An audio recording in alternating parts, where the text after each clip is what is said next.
रात के वक्त में एक लड़की गहरी नींद में सो रही थी। तभी उस लड़की का सिर धड़ से अलग हो जाता है। रूपनगर में सुबह होने के बाद किसी को कुछ समझ में नहीं आया कि ये मौत कैसे हुई। अगली रात वह मौतें फिर से होने लगी, सबकी वही हालत। पूरे गांव में लाश ही लाश सुबह मिलने लगी। तभी रूपनगर में एंट्री होती है राइस्टार की। वह गांव वालों के पास आया और कहता है, क्या हुआ, मुझे इतने सुबह सुबह क्यों बुलाया? उनमें से सरपंच कहता है, राइस्टार, इस गांव में भूत है, रात के अंदर पता नहीं क्या होता है। अगली सुबह 5-6 लाशें मिलती हैं। पता लगाओ ये सब कौन कर रहा है। राइस्टार के रोंगटे खड़े हो गए। फिर भी वह रात के वक्त में एक बाइक से पूरे गांव में चौकीदारी करने लगा। राइस्टार हर गलियों में फिरता रहा पर उसके कुछ हाथ नहीं लगा।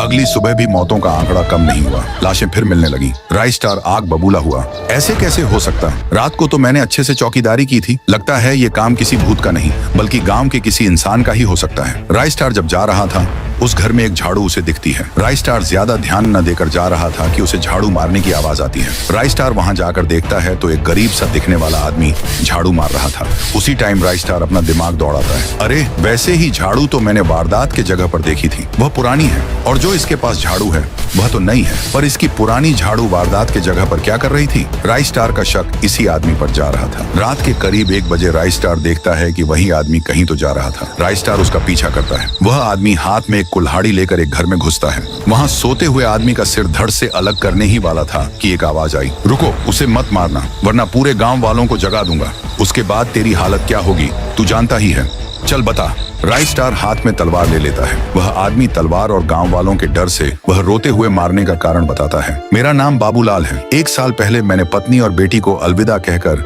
किसी काम के सिलसिले में शहर के लिए चला गया। वही मेरी सबसे बड़ी गलती थी। जब मैं घर लौटा, कमरे के अंदर मेरी आंखों के सामने मेरी बेटी लाश पड़ी हुई थी। जब मैंने अपनी पत्नी से पूछा, ये सब कैसे हुआ? मीरा बताओ, कुछ बताओ ना, ऐसे क्यों खड़ी हो? पत्नी सारी बात बताने लगी। आप जाने के बाद रात में चेहरे पर नकाब ढके 2 गुंडे घर में घुसे। वो लोग अपनी बेटी को गंदे नजरों से देख रहे थे।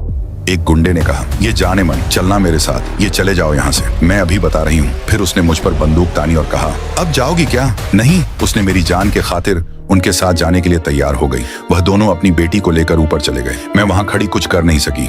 वह दोनों उसके साथ गंदा काम करने लगे थे। मैं लोगों से मदद मांगने लगी, मेरी बेटी को बचाओ वरना वह गुंडे मेरी बेटी को मार देंगे। अबे चली जा यहाँ से, वह गुंडे बहुत खतरनाक हैं। मैं हर दरवाजों पर पहुंची, मदद मांगी। अरे अरे चली जा यहाँ से, मुझे पुलिस के लफड़े में नहीं पड़ना का है। किसी ने मदद नहीं की।